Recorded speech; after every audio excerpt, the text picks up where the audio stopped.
Enfin, d'abord, on commence. Bonsoir. Bonsoir. Merci d'être présent pour accueillir Cédric Sapin de Four. Il nous vient tout droit du Beaufortin aujourd'hui. Oui. Il y a quand même des gens qui ne te connaissent pas. J'espère bien, oui, je n'ai pas cette prétention. Donc, Cédric, il a publié pas mal de livres chez nous. Tu as commencé par Gravir les montagnes est une affaire de style. Ensuite, un espresso. Oui, dans cet ordre-là, ouais. Dans cet ordre-là. Ouais, d'accord. Ouais. Après, j'ai fait une petite infidélité au billet hebdomadaire. Je suis allé me cogner au monument d'Amilano pour une biographie, voilà, qui m'a occupé quand même. Qui m'a occupé une bonne année. Voilà. Sympa, les folies, hein. François ou les deux. Non, c'était une sacrée aventure cette biographie, pour plein de raisons. Notamment parce que c'était l'exploration d'un autre registre, d'un autre exercice littéraire. Voilà. Et puis Double Espresso qui arrive après, hein, je crois qu'on a fait le tour. Ouais, c'est ça. En tout cas chez nous. Rouge. Oui. Mais c'est vrai que tu as publié aussi chez François. J'ai publié chez François. Ouais. J'étais jaune avant d'être rouge et je n'ai pas de religion par rapport à ça. Voilà. Et c'était quoi le titre? Que ne sais-je? Non, c'est compliqué, j'arrive pas à le retenir. Le premier, c'était le Dico, impertinent, de la montagne. Comme ça, je dirais 2014. Voilà. Et ensuite, Quignorge. Ah oui, Quignorge. Quignorge, et en fait, il y a une grosse faute de français d'ailleurs. Vous êtes d'accord avec moi? En fait, on devrait dire Quignorège. Il devrait y avoir un accent. Mais bon. Ça en est sorti quand même. Ouais. Ça en est sorti. Voilà. Et donc là, tu viens pour ton dernier opus, donc, qui paraît dans Alpine Mag. Oui. Donc c'est des petites chroniques hebdomadaires, mais qui n'existent plus maintenant, c'est ça? Je fais une petite pause, oui. Je fais une petite pause pour plein de raisons. La première, me semble-t-il, c'est que si j'écris, et beaucoup de gens écrivent pour ça aussi, et je suis sûr que parmi vous, il y a des gens qui écrivent, et qui lisent aussi pour cette raison, parce que c'est la nuit de la lecture. Hein. Ouais. C'est ça. Il va falloir s'y coller, là. Ouais. À un moment, c'est pour reprendre un peu le pouvoir sur le temps, quoi. Voilà. Enfin, moi, je le vis comme ça, l'écriture. C'est-à-dire qu'on est quand même, alors de part de notre faute, de la faute certainement d'une société qui nous tyrannise sur ce point-là, il y a une exigence de vitesse, une exigence d'accélération, comme ça, promesse d'une vie dense, riche, et on se laisse un peu emballer là-dedans, en fait. Hein, alors qu'en fait, c'est un artefact de vitalité, tout ça. Et on a comme ça dans la vie des possibilités de reprendre un peu le pouvoir sur ce temps. Et de dire, là, moi, je dresse vraiment une parenthèse, et j'exige d'avoir ce temps pour moi. Et je sais que moi, j'écris pour ça. J'écris pour ça, entre autres. Pour avoir ce moment à moi, c'est un luxe suprême, ça. Parce qu'il faut dire que tu es quand même prof de sport. Et que accessoirement, à côté, accessoirement. Ouais. Un vrai boulot. Un vrai boulot, avec des vrais enfants qui, comme on le dit souvent quand on est ici, qui s'en contrefichent des livres rouges et qui veulent... faire des verres. Ouais, déjà. Et qui veulent que je sois là avec eux, disponible, avec les ballons bien gonflés. Voilà. Le reste, ils sont... Donc tout ça pour dire que vraiment, moi, l'écriture, c'était de reprendre... c'est une des vertus de ça, c'est de reprendre un petit peu le pouvoir sur ce sablier. Et une chronique hebdomadaire, en fait, je ne dis pas qu'on inverse le mécanisme, mais quand même, on doit produire. On doit produire. Et cette liberté temporelle, on va l'appeler comme ça, on la perd un petit peu, avec tout le plaisir que j'ai eu à me plier à cet exercice. Vraiment, ça a été 2 années extraordinaires, mais il était temps de faire une petite pause. Eh ben, on va découvrir déjà tes petites chroniques. Alors moi, je ne sais pas pourquoi, c'est la première fois que j'ai pris le livre à l'envers. Oui, mais c'est très bien. C'est très bien aussi, il faut casser les codes. Ouais. Donc je commence par la fin. Bon. Et en fait, on va comprendre pourquoi tu écris. Je t'écris du haut d'une montagne. Je ressens que tu habites ici. Je t'ai vu ailleurs aussi. Puis-je te tutoyer? J'ose, oui. Nous sommes si proches. Je te fréquente depuis longtemps, peut-être depuis toujours, jusqu'à me revendiquer de toi. Faut-il vous voyez? Vous êtes tellement considérable. Je vais vous dire tu. C'est plus commode et tu auras, qui sait, une tendre indulgence à mon égard. car je me présente à toi sur ce sommet pointu avec beaucoup d'embarras, quelque chose de la honte. Je suis montée ici avec sincérité et humilité, mais je le sais non sans dommage, mon teint bruni d'un carbone insensé et autres cochonneries. Sur tous les sommets du monde, on ne voit que des hommes à petits pas qui s'inclinent, mais c'est oublier les jours autour. L'amour que j'ai pour toi t'abîme. Je me dis enfant du grand air, mais je le noircis plus que d'autres. Je me prétends sauvage et tellurique, cette terre, je la souille, la discipline et la sèche. En être conscient suffit-il? C'est à peine un préalable. Je te donne beaucoup de leçons car je sais faire. Je clame qu'il faut te sanctuariser, je te rends visite sans cesse. Seul et mon petit cercle, je décèle les joyaux secrets, puis j'ordonne aux autres de te laisser entrer. Que les autres hommes se soucient de toi, mais t'oublient. Le voilà mon drôle de plan pour l'avenir. Et s'ils accourent vers mes trouvailles, s'ils aiment ce que je chéris, je dirais de ce lieu d'attraction qu'il est devenu tristement un parc. Je m'incline devant ta sauvagerie, je vante ta société loyale, mais le suis-je moi à te dérober mots et images comme les chasseurs prélèvent la viande? J'en fais ensuite le commerce et tiens-toi bien, je réussis la prouesse de vendre l'idée que te défendre n'a pas de prix. On a bien cassé l'ambiance. Ça commence comme ça. Hein. C'est fini comme ça. Ouais, bon, Ça commence comme ça. Enfin, ça finit comme ça. C'est pour ça qu'après, on commencera plus léger. Ouais. Ben, c'est bien que tu aies pris le livre par la fin, parce que moi, je tenais à finir par ça, justement.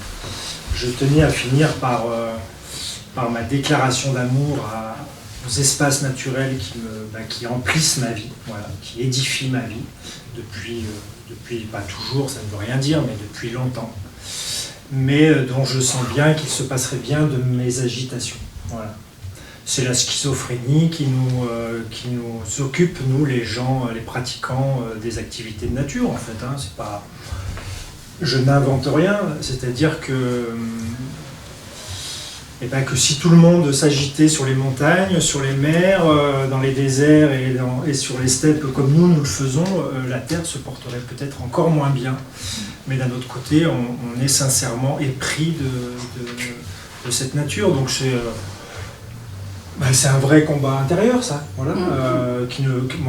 Personnellement, moi, je sais que je n'aurai jamais le courage et l'audace d'aller jusqu'à ne plus pratiquer ces activités-là. J'en suis bien incapable. Je ne veux surtout pas, dans le récit, me positionner en donneur de leçons et en professeur de vertu sur ce sujet-là, parce qu'on a tous nos incohérences, nos limites, voilà. Mais c'est un sujet central. De toute façon, on le voit bien maintenant. Il n'y a pas une journée sans un récit autour de cette problématique. Voilà. Après, je suis très vigilant par rapport au récit que l'on a, nous. Alors nous, ça veut dire quoi, nous? Ça veut dire les auteurs, les écrivains, voyageurs, appelons-les pratiquants. Là. C'est-à-dire que on a quand même facilement tendance à faire preuve d'incohérence, mais presque de cynisme. C'est-à-dire, en gros, on chante le silence de la nature, mais on le fait quand même à grand renfort d'estrades et de canaux modernes. Quoi. Voilà. On dit à tout le monde, sanctuarisons cette nature. En gros, n'y allez pas. Moi, j'y vais pour vous. Quoi. J'y vais pour vous, je m'éclate, c'est beau, mais s'il vous plaît, n'y allez pas. On ne cesse de louer la sauvagerie de ces espèces, de ces espaces, mais on le fait avec quand même une sacrée épaisseur d'artifice. Bref. Et puis aussi la sobriété, l'ascèse, l'épure de ces lieux-là, mais on le fait quand même avec notre grosse artillerie, quoi. Donc tout ça, ça travaille nécessairement, se fait finalement de parler de l'humilité de ces lieux-là avec un petit peu de suffisance. Moi, j'essaie d'être très très très vigilante, c'est-à-dire que j'essaie de la place qui est la mienne, la modeste place qui est la mienne, d'alerter sur la dégradation de notre monde, sur les dégâts visibles. Et nous, en montagne, quand même, on est très très bien placés pour voir les effets immédiats de ce que nous, on a produit. Mais j'essaie de le faire sans catéchisme. Voilà. Parce que la limite entre la préoccupation, la vigilance, l'alerte, et puis la culpabilisation de tout le monde, sauf de nous, bien sûr. Et puis un petit peu de terreur aussi, la terreur que ne faites pas ça, laissez-nous tranquilles en montagne ou ailleurs. moi je sais que c'est une vigilance dans le récit. Voilà. C'est pas facile. C'est pas facile. C'est une histoire compliquée aussi. Hein. Ouais. C'est un peu une histoire d'amour. Vous dites, vous, ma montagne, de mon côté, je n'y arrive pas. Ce serait comme prétendre prononcer ma femme est une bascule déjà vertigineuse dans le sentiment de possession, quoique tout mon cœur présume être l'actionnaire majoritaire du sien. Alors se revendiquer propriétaire d'un bout de la terre, d'autres y parviennent, pour vous en assurer, la méthode est enfantine.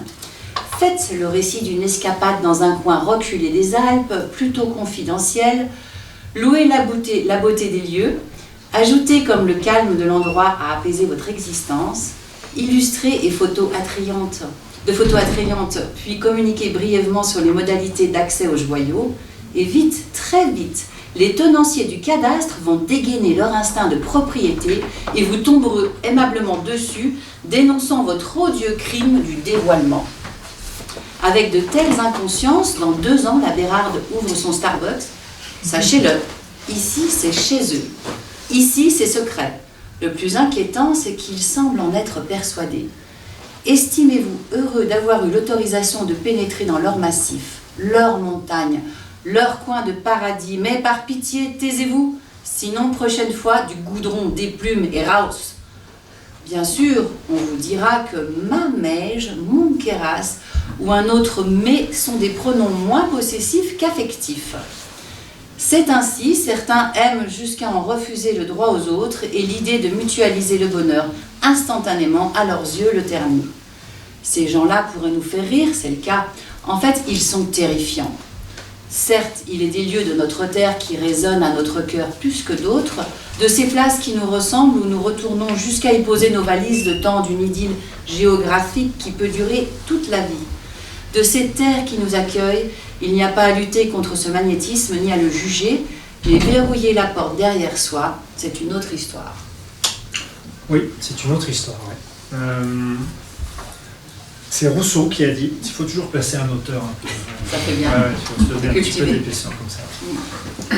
Rousseau, il a dit quelque chose, moi, qui me touche. Il a dit, je ne suis pas à la virgule près, hein, mais tous nos problèmes viennent du premier qui, ayant enclos un terrain, s'avisa de dire « ceci est à moi ». Voilà. Ça, c'est quelque chose qui me touche parce que je suis protégé, moi, de cet instinct de propriété. Vraiment. Alors que ce soit... Parce que tu viens d'où, toi? Je suis jamais de nulle part. Ouais. Non, mais vraiment, en plus, je ne saurais pas te dire d'où je viens. Tu n'es pas non. Beaufortin. Non. Alors, évidemment, comme tu l'as lu, il y a des terres qui nous accueillent et on n'a pas à lutter contre ça. Vraiment, c'est quelque chose qu'on doit même, je pense, embrasser avec bonheur. On va parler du Beaufortin. Moi, j'ai eu vraiment une... Il reste des petits fauteuils, là, regardez. Allez, les installer. C'est comme à l'école, quand on arrive en retard, on doit se mettre là. Vous avez un mot d'excuse? Les premiers, ils vont vers le radiateur, là-bas.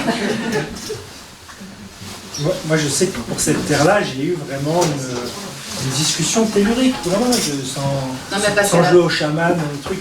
Vraiment, je suis arrivé là. Tu as décidé de t'installer là. Voilà, cet endroit m'attendait. Voilà, c'est ici. Ça durera le temps que ça durera, même. Donc, qu'il y ait des terres avec lesquelles on a une connexion singulière, forte, évidemment. Après, qu'on les ferme aux autres, mais même pour rigoler. Chaque jour, alors moi, je n'y vais plus parce que c'est une espèce de manifestation et de confrontation d'ego, mais sur les sites communautaires de nos activités, c'est mon jardin, c'est ça, c'est chez moi, ne venez pas, mais ne parle pas de ça. Je suis toujours surpris que dans l'univers de la montagne, où on ne cesse de mettre en avant les valeurs de liberté, de partage, d'ouverture aux autres, que l'on puisse comme ça, même de façon comme ça, un petit peu triviale et joueuse, fermer la porte derrière soi. Et en fait, ça participe du même constat qu'on faisait tout à l'heure avec le récit. C'est-à-dire que sans arrêt, nous, on ne cesse comme ça de louer la beauté des lieux, on fait des photos, on essaie d'agrémenter ça de phrases qui tiennent à peu près debout. Bref, on est touché, on aime que les gens qui lisent et qui regardent soient touchés, et après on leur dit ne venez pas, quoi. C'est chez moi, ou non, ce n'est pas chez moi du tout. Et plus il y a de gens en montagne, ça, mieux c'est. Voilà. C'est bon signe quand même qu'il y ait des gens en montagne ou ailleurs dans ces espaces-là. Donc voilà, l'instinct de propriété ne me touche pas et tant mieux. Voilà. Peut-être que ça vient avec l'âge. Les premiers alpinistes ignoraient qu'ils en étaient. Ils arpentaient les parois en quête de cristaux, de chamois, défiant les esprits maléfiques qui, pensaient-ils, habitaient ces hauts lieux. Puis la drôle d'idée de gravir les montagnes pour l'unique plaisir de les gravir s'est immiscée dans la tête de quelques huluberlus. L'alpinisme était né. Avec lui, un sport. Car n'en déplaise au romantisme de salon, une pratique tendue vers l'obtention d'un résultat, le sommet, nécessitant le développement de capacités physiques et l'acquisition de techniques spécifiques, ressemble parfaitement à un sport. Burk, on va se faire engueuler, tant pis. Car depuis que l'alpinisme est né, on s'époumonne à dire qu'il se tient au-delà du sport, craignant qu'il soit amputé de la noblesse ayant présidé à sa naissance et que l'on songe indispensable à sa survie. Il a pourtant toujours été sport. Terray et Lachenal ne se gênaient pas pour évoquer avec une honnête fierté les époustouflantes 7h30 minutes nécessaires à leur ascension du Pisbadil. Et ce n'était pas grave, et ce n'était pas sale, et ça ne les empêchait pas d'aborder avec lyrisme les champs philosophiques d'un alpinisme heureux et signifiant. Aujourd'hui encore, avez-vous déjà participé à une discussion entre alpinistes ? On y abordera sans vergogne les sujets de performance, dépenses énergétiques, efficience gestuelle, choix du matériel, entraînement et stratégie. Tous ces vilains mots des perdants de la pensée qui sont prétendument les sportifs. L'épatant dans cette histoire est l'énergie déployée autour de l'alpinisme pour écrire, expliquer, certifier qu'il n'est pas un sport. Oui. Attention, là, on a des représentants je sais bien, du du patrimoine alpinistique. Voilà. Parce qu'on peut dire que l'alpinisme vient de rentrer au patrimoine immatériel de l'UNESCO. Oui. Culturel. Culturel, donc ce n'est on dit plus immatériel, oui, ou pas culturel. Parce que c'est ce mot moi, qui me plaisait plus que les autres encore. Lequel ? Immatériel. Oui, immatériel. Ouais. Donc ça c'est toujours. Culturel, immatériel. Donc l'alpinisme, un sport ou pas un sport ? Bien sûr. C'est toujours plus noble. Mais là, on souffre du syndrome du sportif qui ne peut nécessairement pas aligner de mots. Voilà. Si à un moment on est un petit peu... Sport, hein. Ouais, mais oui. Mais si à un moment on fait montre de quelques compétences gymniques dans nos montagnes, piolets à la main, etc., nécessairement on est un demeuré, voilà. Et puis à l'inverse, quelqu'un qui a une épaisseur, un esprit comme ça, une hauteur de vue, et il se croche les pattes, tous les 2 mètres, il est incapable d'avancer. Il me semble qu'entre tout ça, il y a la possibilité de métisser un petit peu les compétences et les savoirs. Mais on souffre un petit peu de ce syndrome-là. C'est-à-dire qu'évidemment, mais il n'y a pas que l'alpinisme.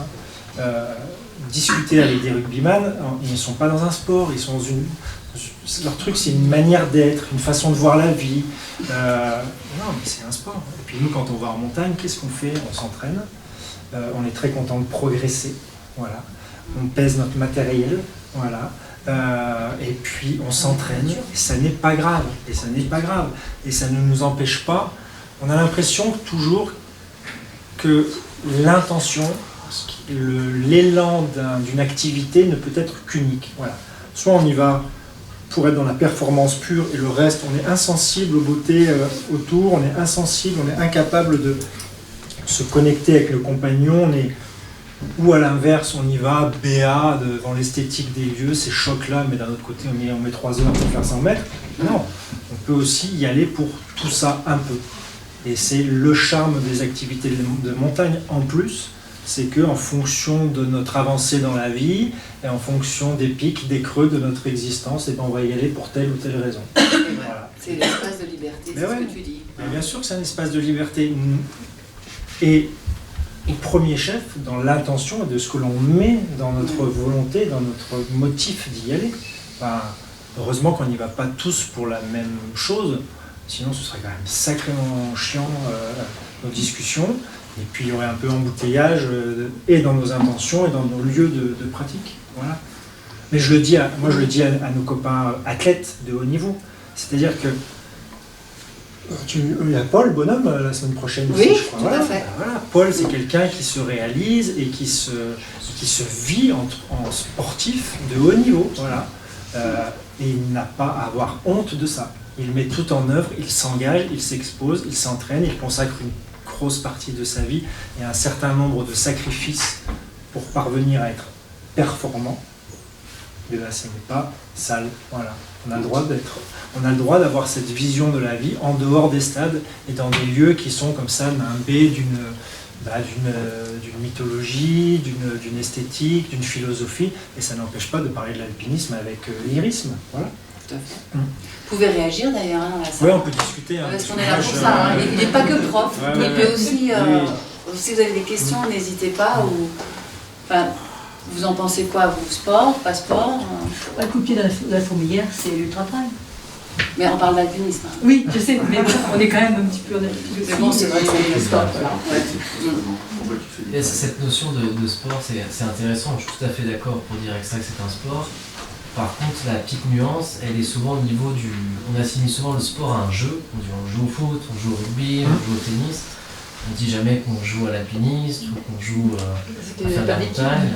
Alors moi je le dis. Là, il y a une petite nuance. C'est le sport des équipes qui Non, on l'entend pas en fait. Ouais. Ça se dit pas. On dit pas je vais jouer à tel. Non, mais la montagne est un terrain de jeu. Certes, c'est un terrain de jeu, mais c'est juste la petite nuance, quoi. Mais je suis tout à fait d'accord sur l'idée du sport. Alors, fais attention parce que dans la salle, je sais qu'il y a des personnes qui, comme moi, ont mangé des cours magistraux sur la différence entre le sport, le jeu, ce sont des très mauvais souvenirs. Voilà. Mais si, alors le jeu, moi, je défends ardemment la notion de jeu, quoi. Voilà. Et je crois que peut-être même, encore une fois, je parle de moi, désolé, mais c'est peut-être même la première motivation, quoi. Voilà. Le caractère ludique de ces activités. Enfin, c'est pas...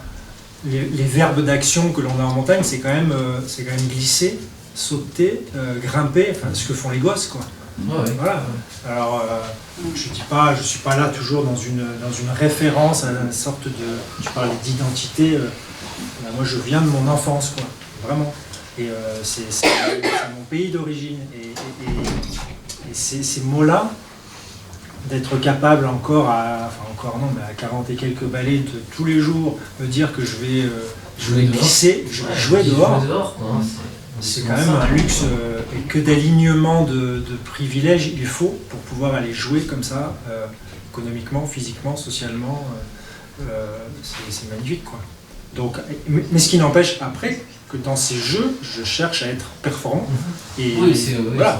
Et des tractions, j'en ai fait comme tout le monde. Voilà. Je pense que la grande différence, c'est que souvent les sports, en tout cas qu'on assimile au jeu, c'est que très souvent déjà il y a des équipes. Parce qu'il n'y a pas, une équipe, là, certes une cordée, on peut faire un peu une comparaison, il n'y a pas de confrontation, il n'y a pas de... Je veux dire, là, les résultats ne sont pas mis en perspective avec ceux d'autres, en tout cas de manière officielle. Et ça, c'est une spécificité de l'alpinisme qu'on retrouve dans peu de sports, c'est-à-dire qu'il n'y a pas de compétition chiffrée où on met des gens... Voilà, et je pense que ça, c'est aussi une des grandes différences qu'on fait qu'on ne parle pas non plus de jeu, c'est une façon polie de dire qu'il y a en tout cas une adversité concrète. Mais dans notre formation initiale aussi, on fait vachement référence à la fac en fait aujourd'hui. Heureusement que tu as fait. Ouais, heureusement que j'ai quelques contenus sur le souvenir. On sait aussi que justement, quand il n'y a pas d'opposition et de confrontation directe, c'est là que le taux d'hormones et d'agressivité il est supérieur. Parce qu'à un moment, on peut pas se libérer. Un volleyeur, il est bien plus agressif qu'un rugbyman. Parce que le rugbyman, il calme son truc, là. Il s'apaise, il met 2-3 cartouches et ça va bien. Sinon, le reste du temps, il y a ce filet, là, les volleyeurs, il y a ce filet. Et ils aimeraient bien quand même s'en mettre une, mais ils ne peuvent pas. Voilà. Et les alpinistes, on a un peu un snobisme par rapport à ça. C'est-à-dire que nous, on est au-delà du sport, de nos confrontations. Ben, ce soir, on va aller sur ski tour au Camp to Camp. Et j'ai mis 3h57 pour. J'ai fait la première du machin truc bidule. Non, mais c'est contre soi-même en fait. Pas tant que ça. Pas tant que ça. Il y a quand même une vraie fierté d'afficher une première. Et puis encore une fois, C'est louable, enfin, c'est louable Ah non, de faire mais tout à quelque fait. chose qui est... Mais si on augmente nos performances, c'est quand même une lutte contre soi-même. Comme dans toutes les activités, évidemment, mais là, nous, on préfère le terme d'émulation. En gros, voilà, on annonce nos réalisations pour donner envie aux autres. Ouais.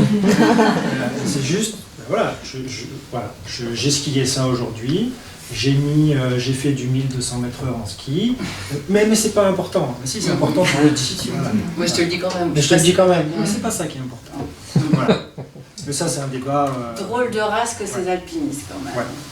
Mais, Nous étions, tiens, on va voir, Ouais. continue. Nous étions 10 au bivouac de la Fourche. C'est peu, mais ça suffit, c'est un petit lieu. C'est peu, mais ça suffit pour dire que nous sommes, qui nous sommes. Il y avait 2 femmes, la parité s'était égarée dans la combe maudite, et donc 8 messieurs. Nous avions tous la même dégaine, même morphotype, un peu jeune, pas large d'épaules, une tronche voisine, les 2 filles aussi, et surtout moi, même fringue, à 100 grammes près, 100 grammes de plume près, même attitude, jambes croisées, mains qui parlent, 10 êtres aux faces et profils identiques. Logique, les haltérophiles aussi se ressemblent, une histoire d'organes et de fonctions, une histoire de liens et de liants.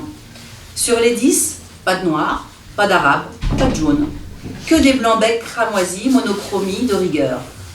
Toscani, le photographe des United Color of Benetton, serait là, il n'aurait que les Gore-Tex séchant dehors pour fabriquer de la diversité. Pas d'homo non plus, ou alors, ici, dans la cabane des hommes braves, se cache-t-il encore plus qu'ailleurs. Cette scène, je l'ai vécue tant de fois, à la table du refuge, au rayon montagne du magasin, dans tel festival, il y a plein de toits autour. Souvenirs et fêtes foraines déambulant dans le palais des glaces, où tu ne vois que des toits. J'observe cette cabane de la Fourche et je me dis qu'elle fait une drôle de chambre des représentants, tellement fidèle à mon monde, même si peu du vaste. Comme toute communauté, immanquablement, tous ces moments à discussion unique, après avoir devisé sur les conditions de la montagne, développé nos palmarès d'alpinistes, on en vient à la vraie vie et à ce qui semble en être le socle, le boulot. Là, même petit tour et puis s'en va. Le terrain d'entente est commode. Nous sommes tous un peu cousins de la CSP, notre alpiniste bien encadré de cadres plus ou moins sup. Ni camionneurs, ni caristes, ni secrétaires, ni ceux ailleurs les plus nombreux. Alors oui, bien sûr, on en connaît tous un ou une qui fera la louable exception, un boucher charcutier, vu dans les droites, une coiffeuse à la mèche. S'ils n'existaient pas, il faudrait les inventer. Ne croyez pas que je suis pas bien dans ce milieu des alpinistes. Hein. Qui se ressemblent, ça semble. Exactement, je suis le prototype, sociotype, morphotype de cette communauté et j'en suis assez fier. C'est la question de l'identité. Voilà. L'identité, c'est évidemment ce qui nous rassemble, c'est ce qui nous fait sentir un groupe, et ça c'est rassurant. Voilà, on a besoin de ça. Mais l'identité, c'est ce qui nous rend aussi un petit peu différents. Voilà. Donc c'est cette problématique de l'identité, mais évidemment qu'on se ressemble tous, enfin on n'a qu'à se regarder là, et encore une fois. Oui, voilà, j'ai mis un micro de mais ce n'est pas grave. Enfin, encore une fois, tout ça n'est pas grave. Moi, la seule chose, c'est que j'ai la chance, je souligne volontairement, oralement, cette notion de chance, et comme beaucoup d'alpinistes aussi, d'explorer d'autres strates de notre monde et de la vie. Voilà. Et je regrette que l'alpinisme ne soit pas aussi ouvert que je le voudrais. Voilà. Ce n'est pas que les acteurs de l'alpinisme ne font pas leur boulot, ce n'est pas que les acteurs de l'alpinisme ferment les portes, mais j'aimerais, idéalement, que cet alpinisme soit accessible au plus grand nombre. Voilà. Et moi, je vois bien dans les différents établissements où j'ai travaillé, je vois bien passer devant moi des petits qui n'auront jamais la chance de faire la rencontre de cette activité-là. Ils feront d'autres rencontres qui les empliront et qui donneront du sens à leur vie, mais j'aimerais qu'ils rencontrent l'alpinisme, voilà, comme moi je l'ai rencontré. Et au-delà de ce que nous on peut leur offrir comme passerelle, au-delà de ce qu'on peut leur offrir comme invitation, en fait la plus grande des barrières, l'obstacle le plus insurmontable, ce sont les représentations. Voilà. C'est-à-dire que c'est quelque chose qui n'existe pas dans leur monde. Voilà. À Albertville, vous avez des montagnes partout autour. Et vous avez des gamins qui ne mettront jamais un pied dans la neige. Voilà. Et moi, ça m'attriste. Voilà, ça m'attriste. Je n'impose pas cette activité, cette passion et cette source de sens à tout le monde. Mais je sais que beaucoup de personnes en sont exclues et ça me navre. Voilà. Mais on fait ce qu'on peut. Il y a quand même eu des progrès faits depuis la guerre quand même. Hein. Il y a quand même eu des prolos qui sont venus à la montagne. Moi, il n'y en avait pas quand même. Il y a eu des Parago, des Berardini, il y a eu des gens comme ça. Oui, mais on les... Alors qu'avant, c'était quand même effectivement réservé à une certaine élite ou alors à des gens du cru, quoi. Il n'y a pas d'évolution avec les grimpeurs des villes, justement, qui, comme l'activité... Si, peut-être même que certaines activités sont vertueuses par rapport à ça, c'est-à-dire qu'elles font venir à la montagne des personnes qui n'étaient pas connectées directement, soit qui n'étaient pas nées à leurs pieds, mais il n'en demeure pas moins sans démagogie aucune. Rappelons-nous quand même que pour aller faire ce qu'on fait en montagne, il faut une petite épaisseur de moyens quand même.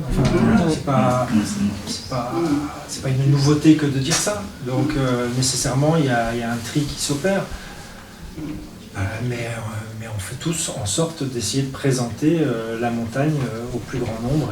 Et c'est moi je sais que c'est un combat. Ouais. C'est un combat qui me va très bien. Voilà. Et qui fait partie un peu aussi de ta schizophrénie. Oui, ça va mieux. Pour protéger la montagne, mais venez tous, hein, tous. Venez tous, mais pas là. Voilà, mais pas chez moi. Il arrive que nous ayons des envies de nuit. À ski, coller ses peaux, libérer le talon et plonger dans l'obscurité. On attend que le soleil aille voir ailleurs, d'autres de la terre l'attendent et hop, on sort. Au début, on fait comme en plein jour, c'est notre repère. On nourrit les 1000 lumens de notre frontale pour que la nuit ressemble au jour et ne pas avoir trop peur. Cette frontale, elle est un peu la veilleuse de notre enfance. Puis on se dit que c'est idiot, la nuit est éclairante, pour 3 raisons. Parce qu'on a grandi et qu'il n'est plus l'âge d'avoir peur du noir, et parce qu'il est stupide de faire semblant quand c'est la variation qu'on l'on souhaitait.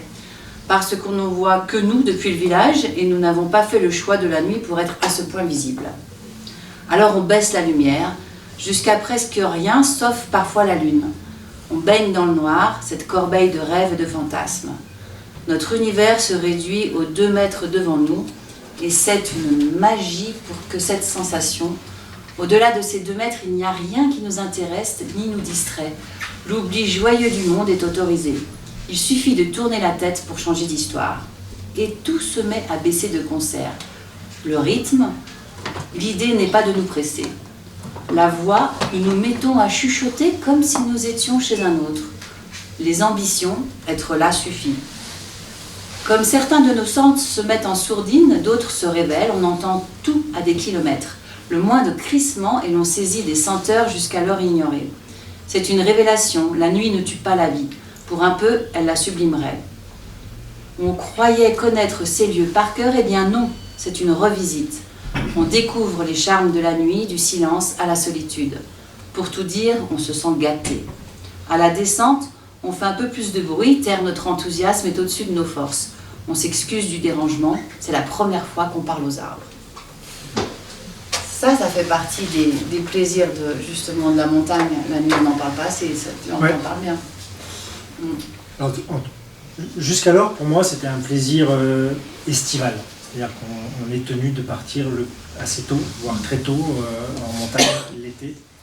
Et ça fait partie du cocktail de plaisir lié aux activités de montagne, parce que c'est quand même rare qu'on s'agite, qu'on vive la nuit. Voilà.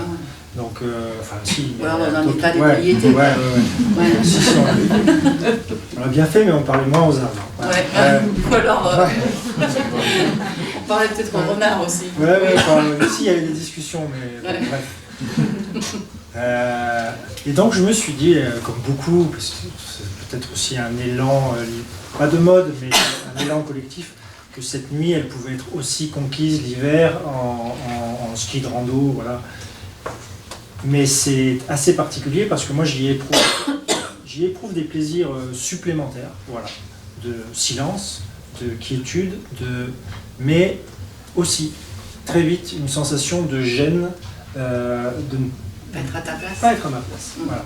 Ce qui devrait peut-être aussi nous effleurer, nous alerter le jour, mais moi ça me l'a fait la nuit. C'est-à-dire que là j'ai eu l'impression d'aller déranger les habitants de ces endroits-là. Le jour, ils se cachent bien volontiers, mais je crois qu'ils aimeraient qu'on leur laisse un petit peu la nuit. Voilà. Et voilà. Donc Après, sauf si tu es en très haute montagne. Hein. Oui, très haute montagne, non, mais en ce moment, on est quand même plus sur nos activités de ski, et je ne sais pas pourquoi, dans notre trépidation, dans notre agitation, parfois le jour ne suffit plus. On se dit qu'on en reprendrait bien une petite dose la nuit. Ah, mais les jours sont courts aussi, il faut dire. Mais les quelques yeux qui clignotent semblaient quand même, je l'ai écrit, mais semblaient me dire, bon, c'est déjà bien le jour, voilà, à demain. Ouais. C'est un des derniers territoires, je parle de la nuit, qu'on n'a pas encore, sur lequel on n'a pas mis toutes nos mains, et notre emprise et nos empreintes, et peut-être que c'est bien de laisser un peu ce petit monde tranquille. Voilà. Faites ce que je dis, mais... Enfin, tu donnes 3 bonnes raisons pour aller en montagne. 3. Ils sont 3 les airs qu'on prend là-haut. On va prendre l'air. L'air du temps. Il n'y a que là-haut qu'Antoine y parvient, à fixer ce temps qui file entre les doigts. C'est sans doute pour cela qu'on se dresse sur les sommets, les bras en l'air. Ce n'est pas un signe de victoire, c'est une demande au temps de s'arrêter. Stop! C'est une des magies des sorties en montagne. On reprend la main sur ce fichu temps qui manque ou qui bondit. Il arrive à Antoine là-haut de faire le signe du temps mort, une main perpendiculaire à l'autre. C'est sa façon de remercier la montagne, qui en plus d'être un révélateur de nous-mêmes, est un fixateur de la trotteuse pressée. Les jours rieurs, il regarde le ciel comme pour parler au temps, et il s'essaye à une énième imitation approximative d'Édouard Balladur. Je vous demande de vous arrêter. Parfois ça marche. Un jour, il lui a semblé rentrer plus tôt qu'il n'était parti. L'air de rien. Antoine a beau chercher, il n'y a qu'en montagne qu'il réussit à s'extraire aussi intensément du monde. Ah si, en plongeant dans les livres aussi. Mais là, dehors, il y a ce truc en plus ou en moins, n'avoir rien en tête. Il ne faut surtout pas le provoquer, cet état du vide. Ça n'agirait pas, c'est comme convoquer un rêve le soir en se couchant, ça ne marche pas. Il faut le laisser venir, et arrive l'instant où l'on se rend compte n'avoir pensé à rien depuis de longues minutes. À rien. C'est une vacuité heureuse et emplie de promesses. Pareille sensation existe difficilement ailleurs. Il y a toujours quelqu'un ou quelque chose pour vous gorger la tête. Antoine rit en songeant à cette vie définitivement malicieuse, ne lui offrant ce vide qu'en plein air. L'air complice. Aujourd'hui, Antoine est seul, c'est si rare. D'habitude, sortir en montagne n'est qu'un prétexte à la camaraderie et à la mémoire partagée. Ils sont 4 amis à arpenter depuis des années là-haut, le fou rire aux lèvres. Ils étaient au collège ensemble, leur prof de techno les appelait les Led Zepp, car ils étaient tous tête en l'air. Aucun pour lester ou pour faire atterrir l'autre, et un jour, disait Monsieur Dumont, vous retomberez au sol lourdement et je ne serai pas là pour ramasser les morceaux. C'est qu'ils s'y connaissaient en lourdeur. La tête en l'air, ils décidèrent alors tous les 4 que ce serait le projet de leur vie. Ce choix en vaut bien d'autres et ça plane pour eux. Ça plane pour lui, ouais. Bah, ouais, c'est ça. Donc on sort prendre l'air. Bah ouais, on sort prendre Quand on va en l'air. Ça peut montagne. suffire, hein. Ça peut suffire prendre l'air. Moi, je n'invente rien. On le dit tous, ça fait partie de nos mobiles pour aller là-haut, c'est qu'on n'est qu'à ça. Quand on est à ce moment-là sur cette activité-là, mais comme peut-être quelqu'un qui va peindre ou va collectionner ses timbres, je sais pas, moi je connais pas ces activités-là. Mais cette activité où à un moment, encore une fois, dans cette espèce de frénésie d'activités que sont les nôtres, où on doit bondir de bilan en bilan, de projection en projection, où on n'est jamais à ce qu'on fait. En montagne, il me semble que, comme à beaucoup, c'est une des premières vertus de cette activité-là. C'est-à-dire qu'on doit y être, on est là. ça prend du temps. C'est pour ça que les sorties au long cours, elles ont ma préférence. C'est-à-dire qu'au début, on a un petit peu du mal à se déconnecter. On a éventuellement un petit peu le portable qui est là. On est encore un petit peu dans ce qui est notre vie d'en bas, même si je n'aime pas cette distinction au bas qui donne des teintes de supériorité. Mais c'est sorti au long cours et à un moment, on se surprend à n'avoir pensé à rien, quoi. Sauf à faire un petit peu attention À être présent à son corps, quoi. ouais, présent à soi, présent aux éléments, et puis nécessairement dans des activités qui sont quand même des activités où il faut mettre un pied devant l'autre et pas se prendre les crampons dans le pantalon. Et ben ma foi, on est à ça. Et quand on redescend et que de nouveau on est pris dans un tourbillon de calendrier, d'agenda et ben c'est ce qui me manque le plus. Enfin, c'est un des éléments qui manque et qui est une très très belle excuse pour y retourner. Voilà. Donc cette présence au moment, ouais, ça fait partie des charmes vraiment absolus de ces activités-là. Mais comme certainement tant d'autres activités que j'ignore. Et puis c'est un moment, mine de rien, alors oui, il y a la complicité. On s'entoure quand même des personnes avec qui on a envie d'y aller, de joyeux camarades, donc on passe des bons moments. Et puis ce sont quand même des endroits où on a des discussions assez fortes avec soi-même. Voilà. On discute quand même beaucoup sur soi, avec soi, sur ses limites, sur ses talents éventuels s'il y en a, enfin, c'est quand même un lieu d'intensité de soi. C'est un lieu d'inspiration aussi pour toi ? C'est un lieu certainement d'inspiration. Je le vis pas comme ça quand j'y suis, mais je sais que là-haut les idées s'ordonnent. Se mettent en place. Ouais. Mais c'est quand même un des rares lieux, moi je sais que c'est un des rares lieux qui fait autant miroir. Je suis très content d'avoir fait la rencontre de cet univers qui me fait me connaître un peu plus. Parfois c'est une conversation violente. Parfois on sait ce qu'on ne vaut pas et ce à quoi on ne peut plus prétendre. Mais il n'empêche que rares sont ces moments où on rencontre des éléments, des activités, des situations qui nous amènent à être un peu au-dessus de soi-même, voilà, et de se connaître davantage. Et parfois ça fait du bien, parfois ça frotte un petit peu. Mais c'est bien, c'est la vie. Oui. Oui, justement, c'est bien que vous parliez de ça. Ce qui manquait jusqu'à maintenant, c'était un peu le côté divertissement, le jeu. Ça, pourtant, j'adhère aussi à cette fonction de la montagne. Mais je pensais aussi à la question du dépassement. Et là, vous venez de l'aborder, on pense à Nietzsche, on pense à Rousseau, et je crois que c'est aussi un élément essentiel, non pas seulement d'un point de vue psychologique, mais aussi d'un point de vue existentiel. L'expérience est commune chez les gens qui écrivent, que on peut rester des heures, des journées sur une page blanche, on sort, pas forcément à la montagne d'ailleurs, mais on sort et tout d'un coup c'est un autre monde. Et là on est dans un dépassement qui n'a rien à voir avec quelquefois la montagne, refuge qui nous permet d'échapper aux contraintes, au stress de la journée. C'est deux perspectives différentes mais non opposables. Complètement. Et il y a quand même une forme de magie de la clarification. Voilà. C'est-à-dire que, mais qui peut s'opérer ailleurs que sur les cimes et les arêtes effilées. Hein. Voilà, ça peut être une balade en bord de fleuve. Il y a ces moments, ces instants, ces lieux qui, de façon assez magique, et il ne faut surtout pas y aller pour ça. Voilà, ça ne doit pas être une intention, mais qui ordonne un petit peu les choses de la vie, et comme tu disais, aussi les choses de l'écriture, oui. Ouais. Clairement, c'est aussi une des raisons d'y aller, une des belles raisons d'y aller. Je trouve aussi que c'est un moyen d'être sans phare vis-à-vis des autres et vis-à-vis de nous-mêmes. Ça nous renvoie à notre essence et on ne peut pas se mentir ni mentir aux autres. Complètement. Il y a beaucoup, peut-être trop de situations de notre vie où on peut faire illusion, évidemment. On joue un petit peu.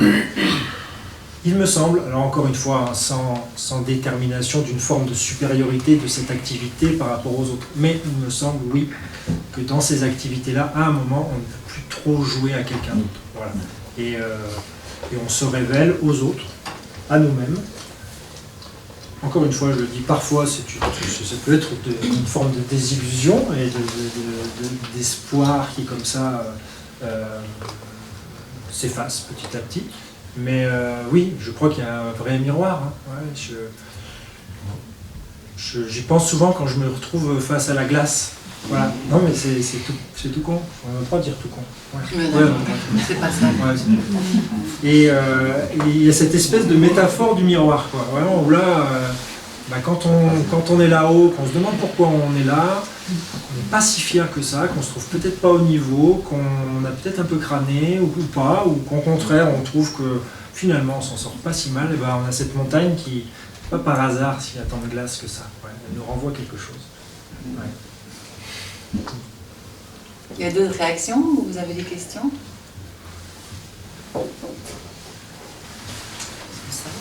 Non, lui, il n'est pas très sage. Donc, quand on t'entend parler, on a l'impression, toi qui passes beaucoup de temps en montagne, c'est un peu un sanctuaire, un lieu où très très égoïste, très introspectif, alors ça permet d'éviter de passer la porte d'un psychologue. Mais quelque part, justement, on s'enrichit un peu des autres, souvent.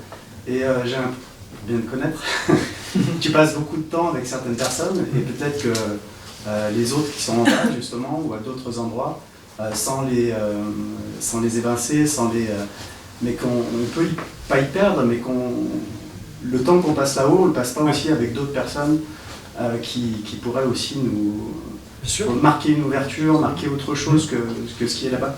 Et c'est ce qui est marquant, peut-être, je sais pas si tous les alpinistes ont un petit peu ce regard, mais quand on est en haut, tu dis une introspection, quelque chose où on sent on se sent, on sait qui on est.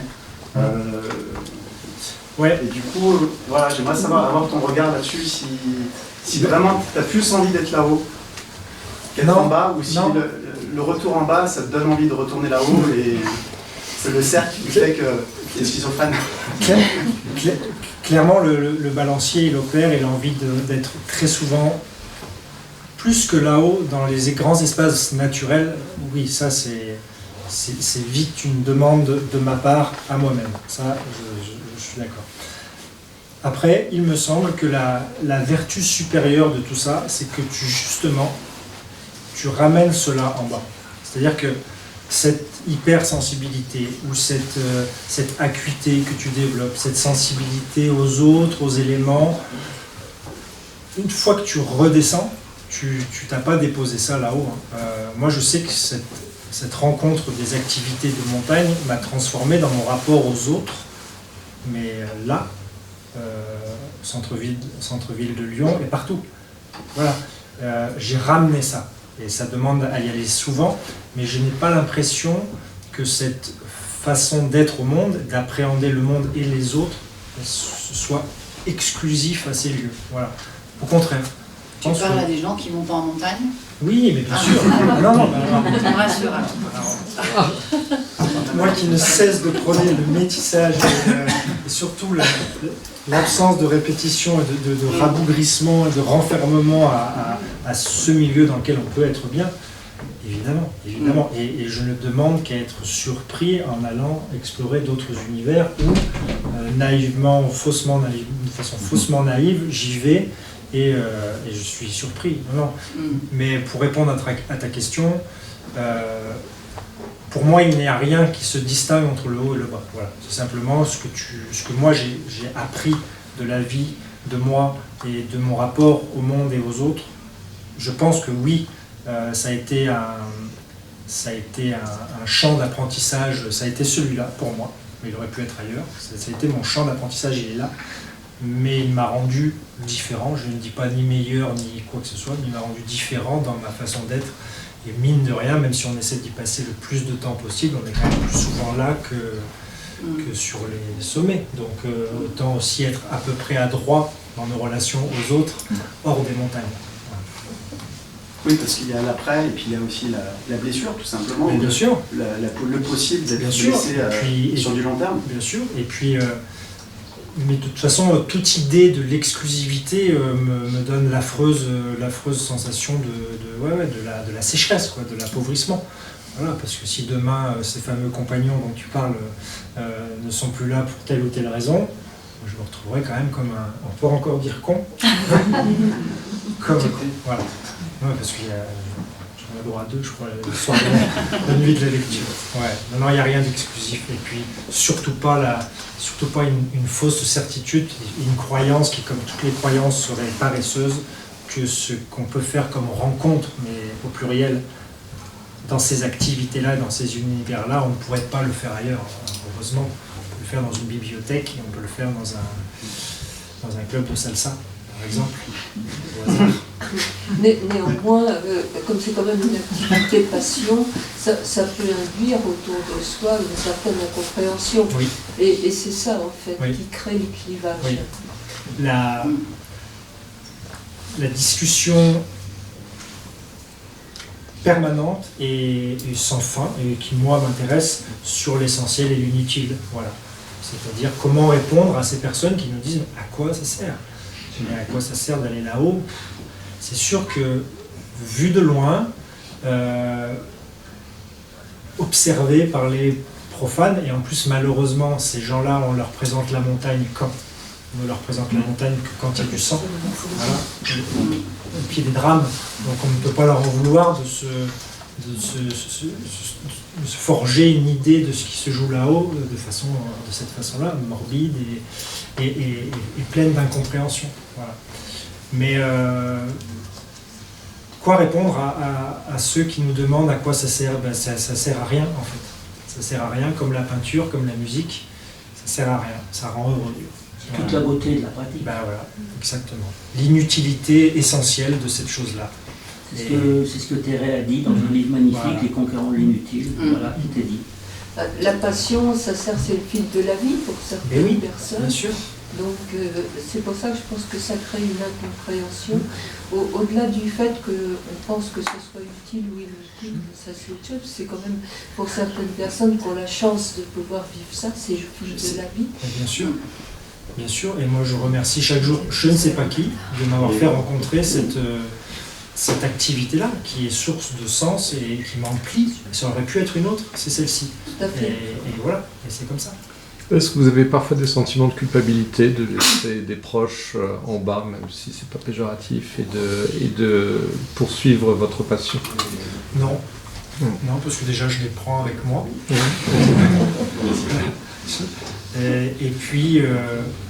Et puis je crois qu'il y a suffisamment, et encore une fois c'est une nouvelle chance, je m'aperçois pas, mais il se confirme que j'ai beaucoup de chance. Je suis entouré de personnes pleines d'amour et de compréhension, et pour qui l'exercice de ma passion passe avant une forme de, je sais pas, ce qui pourrait apparaître comme une normalité. Après, on n'a pas des vies non plus qui sont aussi digressives que ça. Hein. On est simplement dans une activité hors montagne. Voilà, c'est pas. Je considère prendre plus de risques quand je traverse la France en voiture, mais voilà. Mais non, il n'y a pas de culpabilité, vraiment. C'est une discussion que j'ai souvent avec mes parents, par exemple, voilà, qui semblent tellement connaître ce milieu en ayant une vision assez vague de ce que ça représente, comprennent quand même que j'y suis bien. Voilà, et ça suffit. Ça peut suffire je crois quand on aime sincèrement une personne, de le savoir heureux dans tel ou tel univers. Voilà. Finalement, peu importe d'en comprendre l'ensemble des tenants et des aboutissants. Et t'as jamais voulu en faire une profession? Non, justement. Il m'a semblé assez vite alors là, par contre, il y a peut-être une forme d'égoïsme que je souhaitais aller en montagne pour moi. Alors ça ne veut pas dire grand-chose pour moi, parce que quand les guides vont en montagne avec des clients, ils sont aussi remplis. Ouais, et puis bien sûr, et puis ils y passent beaucoup de temps.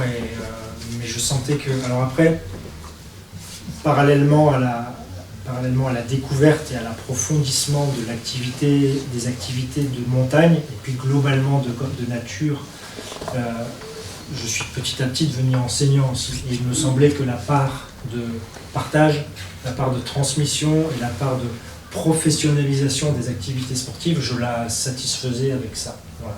Et que le reste, ça m'appartenait un petit peu. Ce qui n'empêche pas d'éprouver un plaisir au-delà encore de celui que je peux éprouver quand j'y vais avec mes compagnons, de proposition et de découverte de ces milieux-là aux gens qui passent dans ma vie. Voilà. C'est quand même ça, c'est un vrai bonheur que doivent vivre ces guides. Voilà. Pas d'autres questions? Peut-être encore une, vous nous avez expliqué au début ce que vous apportait l'écriture, mais qu'est-ce qui vous a amené à l'écriture?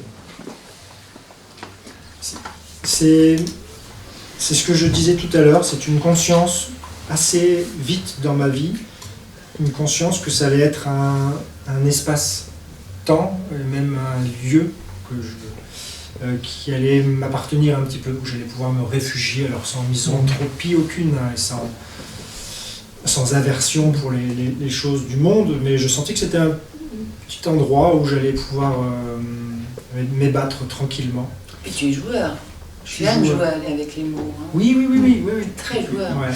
Pas qu'en montagne, quoi. Non. Et puis après, quand vous avez, encore une fois, on en revient, quand vous avez cette chance suprême que la vie vous fasse rencontrer comme ça un univers de passion, eh bien, comme on le disait tout à l'heure, on ne passe pas notre temps en montagne, on y va le plus possible, le mieux possible. Mais j'ai très vite compris, mais comme tous les acteurs du récit, hein, que ce soit le récit écrit ou l'image, qu'en fait l'écriture était un moyen de prolonger la connexion avec ces moments-là. Voilà.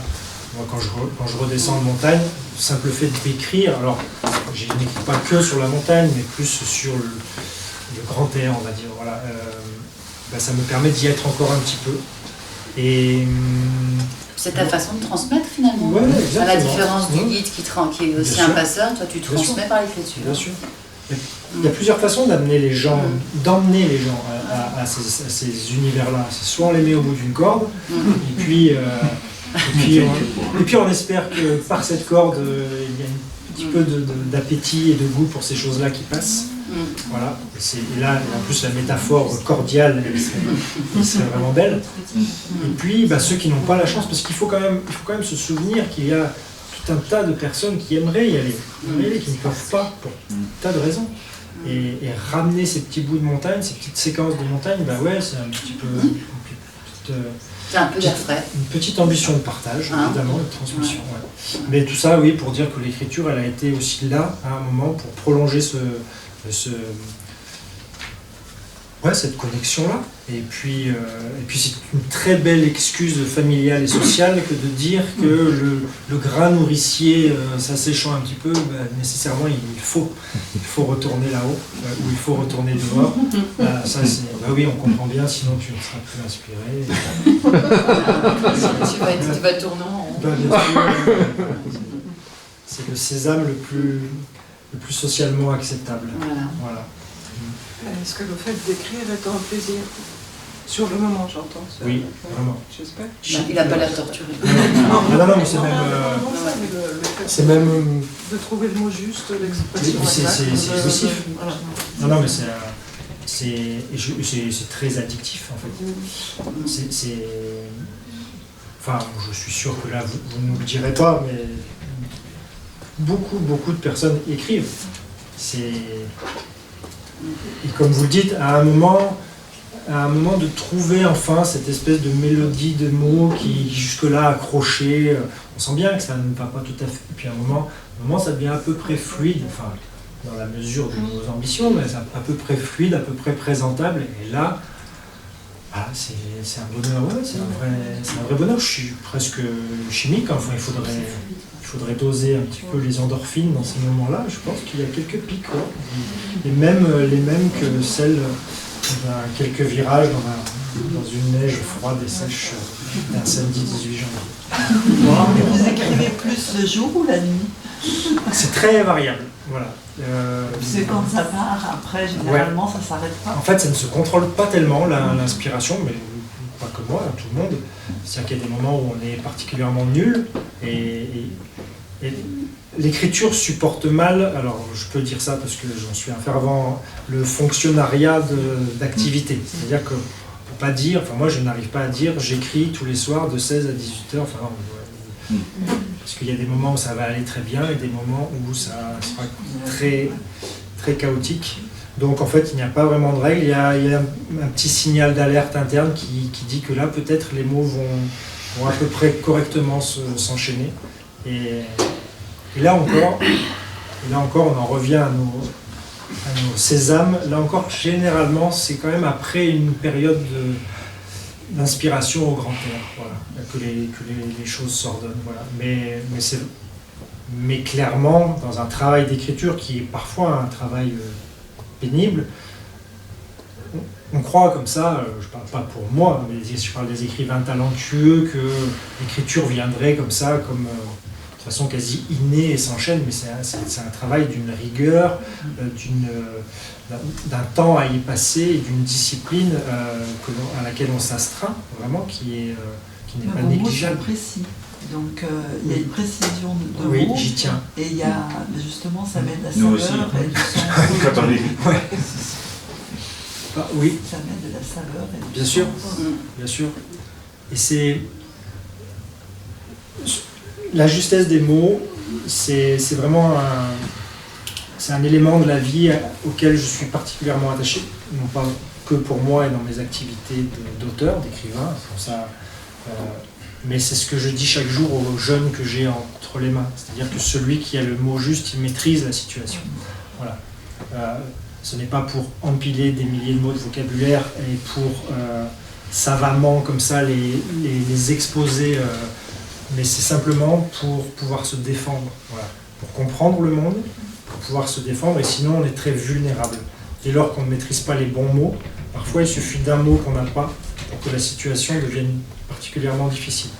Et moi je sais qu'au-delà d'apprendre à mes jeunes à faire une roulade avant, je leur dis qu'il y a quelque chose autrement plus important que ça, c'est de s'armer d'un dictionnaire et de ne pas négliger cet élément essentiel de la vie qui est de pouvoir engager la discussion avec tout le monde. Sinon on s'enferme, et c'est ce qui permet que les strates de classe aussi éclatent. Voilà. Et vous lisiez beaucoup Oui, avant? oui. Et oui. quel, Alors, prioritairement de la littérature d'exploration. Voilà, j'ai besoin de sentir que... Et quel est l'explorateur qui vous a le plus... Non, mais quand je dis d'exploration, mais de la vie en général, voilà, d'observation des hommes. Pas nécessairement de froid, de vent, de désert et de pôle, même si ça a bercé ma jeunesse de lecteur. Mais très vite, j'ai senti que les livres pour lesquels j'avais un goût étaient des livres où l'auteur mêlait à la fois le mouvement, la cinétique, plutôt au grand air quand même, il fallait que ça ventile un petit peu, mais l'observation aussi des hommes autour de lui ou d'elle et de ce qu'il était lui. Voilà. Ça m'a toujours... c'est pas par hasard, je pense, si j'écris un petit peu plus sur cela que sur autre chose. Voilà. Ah bon, encore des questions. Claude? Voilà. Moi, je voudrais juste revenir sur l'UNESCO, qui n'était pas l'objet de la discussion de ce soir. L'objet, c'était de t'écouter ce soir. Mais je voudrais juste... L'UNESCO va être fin février, on va en parler. 22 février. 22 février, puisqu'il y a un livre sur... On fait une lecture sur avec l'UNESCO. de simplement revenir sur le mot sport que tu as employé pour l'alpinisme. Parce que quand on a présenté notre demande auprès du ministère de la Culture pour soutenir cette proposition d'inscrire l'alpinisme, nous a dit ah non, mais nous on n'inscrit pas les sports, pas de pratique sportive. Et à ce moment-là, on leur a dit, c'était préparé, on dit mais justement, nous c'est pas un sport. Et la définition que l'on a donnée dans la fiche, une fiche de 60 pages quand même, sur l'alpinisme, c'est de dire que l'alpinisme c'est l'art de gravir les montagnes. Et que partant de là, c'est aussi une pratique physique et sportive.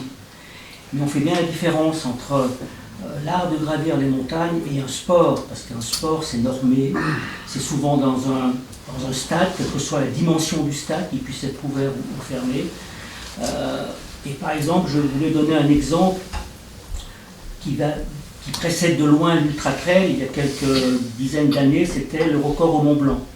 Si vous vous souvenez, C'était le record date de très longtemps, hein, c'est un Anglais au 19e qui avait mis 16 heures et puis après c'est descendu. Et puis dans les années 70, on a commencé à approcher les 5 heures, tout ça, et il y avait la volonté de faire une course chaque année, départ devant l'église de Chamonix, Mont-Blanc et retour, chronomètre et tout.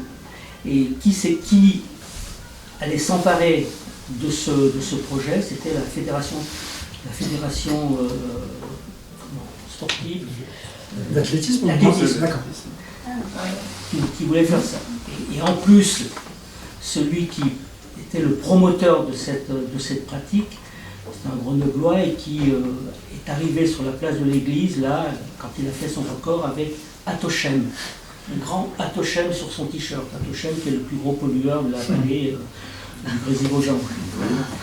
Donc pour dire quand même que je pense que l'alpinisme n'est pas un sport dans la définition des sports en général. Et qu'il y a certains pays comme la Russie qui en avaient fait une pratique sportive et ça tournait vite en catastrophe, quoi. Mais tu sais, une anecdote très pratique d'il y a quelques semaines, il y a quelques mois, c'est que nous avons mis en place dans notre établissement scolaire, je parle de mon autre casquette cette fois-ci, une option montagne, avec toutes les difficultés que tu imagines aujourd'hui, de présenter à l'institution notre volonté d'emmener des élèves en montagne. Voilà. Bon. Eh bien, une des premières questions qui a été posée par l'institution, c'est et donc à quelle fédération vous allez raccrocher votre... Et c'est très bon signe que nous ne parvenions pas à indiquer clairement une fédération. Ça veut bien dire qu'on se tient encore, malgré ce qu'on a dit tout à l'heure, malgré ma certitude quand même que l'on se vit aussi dans ces activités-là en sportif, voire même en sportif de haut niveau. Mais c'est un très bon signe aussi de la distance de sécurité que l'on entretient par rapport à certaines déviances de ces milieux-là. Voilà. Ce qui peut aussi, moi, me désoler, et encore une fois, sans jugement et sans distinction, je suis aussi un petit peu désolé quand je vois ce que devient le ski alpinisme, le formatage nécessaire qu'il a fallu pour que ce soit accepté dans un premier temps en essai, ou je ne sais même pas le terme exact, aux Jeux Olympiques, et toute l'énergie qu'ont pu mettre les acteurs de cette discipline-là, appelons-la comme ça maintenant, pour faire quelque chose qui ne ressemble plus du tout, pas très loin de rien de mon point de vue, mais encore une fois, je ne peux pas dire à la fois que la montagne est un espace de liberté et tout d'un coup tirer à boulet rouge sur une activité qui ne ressemble pas à l'activité originelle et pour laquelle moi j'ai un appétit particulier, qui est ce ski de montagne. Voilà, pourquoi pas. Mais certains signes montrent qu'on se tient quand même raisonnablement à distance de... Ce qui est intéressant, c'est que on sait que ce sont les Anglais qui ont inventé cette pratique à une époque où ils inventaient un certain nombre d'autres pratiques sportives, comme le rugby, le foot, tout ça. Et que autant les autres pratiques ont été normées, autant celle-ci, elle n'a jamais échappé. Elle a échappé. C'est énorme. Donc ça, c'est... Pour revenir juste 2 secondes à ça, parce que j'ai participé très modestement à ce dossier de classement de l'alpinisme à patrimoine immatériel. Moi, c'est ce mot d'immatériel. On parlait de la justesse et de l'importance des mots. Immatériel, tout d'un coup, on s'éloigne, alors plus ou moins symboliquement, mais on s'éloigne de cette inféodation aux choses matérielles et qui peuvent fonder des appartenances, même des identités. Et tout d'un coup, de parler d'immatérialité, ça avait quelque chose, symboliquement en tout cas, qui me paraissait essentiel. Voilà. C'est un très joli terme, voilà, qui va bien à l'alpinisme. Ben, on va dire que c'est le mot de la fin parce que je crois qu'on s'impatiente d'aller boire un petit coup de Allez, merci beaucoup. Merci.